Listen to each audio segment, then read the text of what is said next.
Emmanuel here with a quick take on economics. Question of the day. We're talking about the market for ideas. What do people want? What do we want, right? We want a prosperous society with a well-managed economy. One of those statements is very hard to argue with, right? Because we're basically saying that we want people to be wealthier.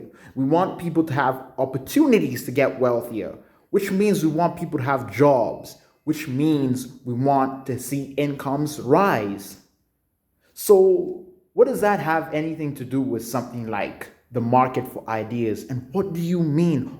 What do I mean when I say something like a market for ideas? Well, a market is wherever people, economic agents meet and exchange something of value, right? They exchange.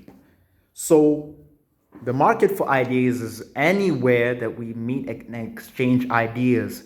But why would we be concerned with a market for ideas on the one hand and prosperity and a well-managed economy on the other hand? Well, the reason is this.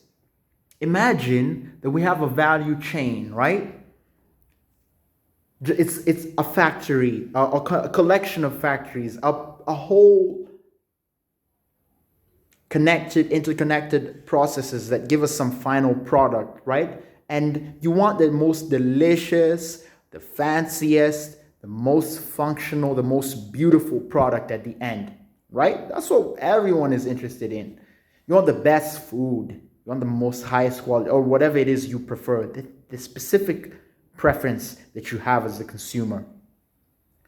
Our preference as citizens of a given country, right? Because prosperity, the desire for prosperity is, you could say, near universal, right?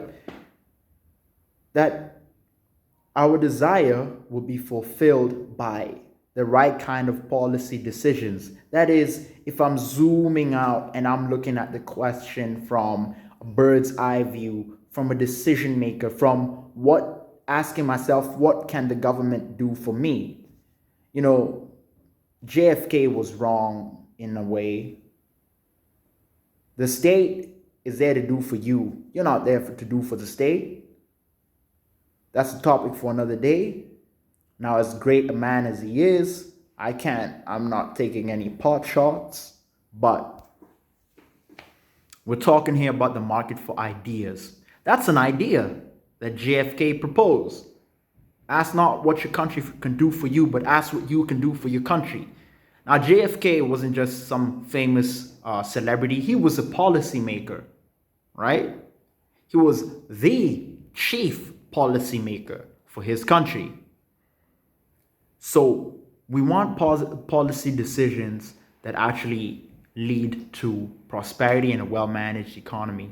Well, in this market for ideas, then, this is one place that we can engage to get that output. We talked about that value chain right at the beginning, right? With delicious policy decisions at the end.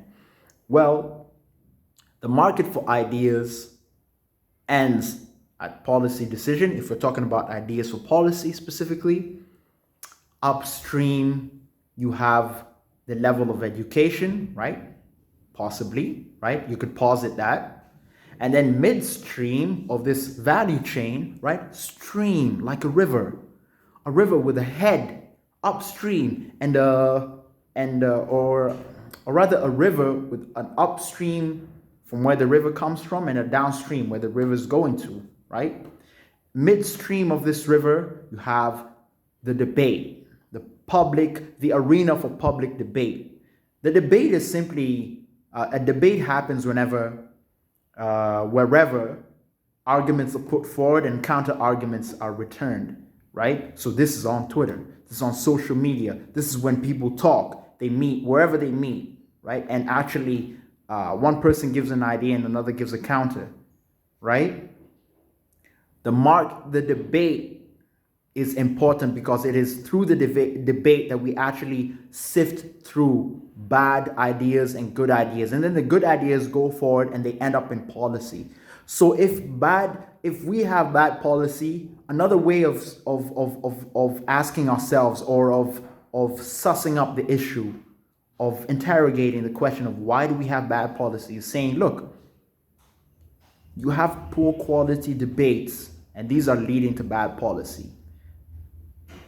So if you go further up that stream that we talked about earlier, level of education, well, if those, if enough of those participating in debates have a low level of education and they can't grasp the matter at hand, well, that's also going to affect the quality of education downstream, or rather midstream, and then affect the quality of policy downstream.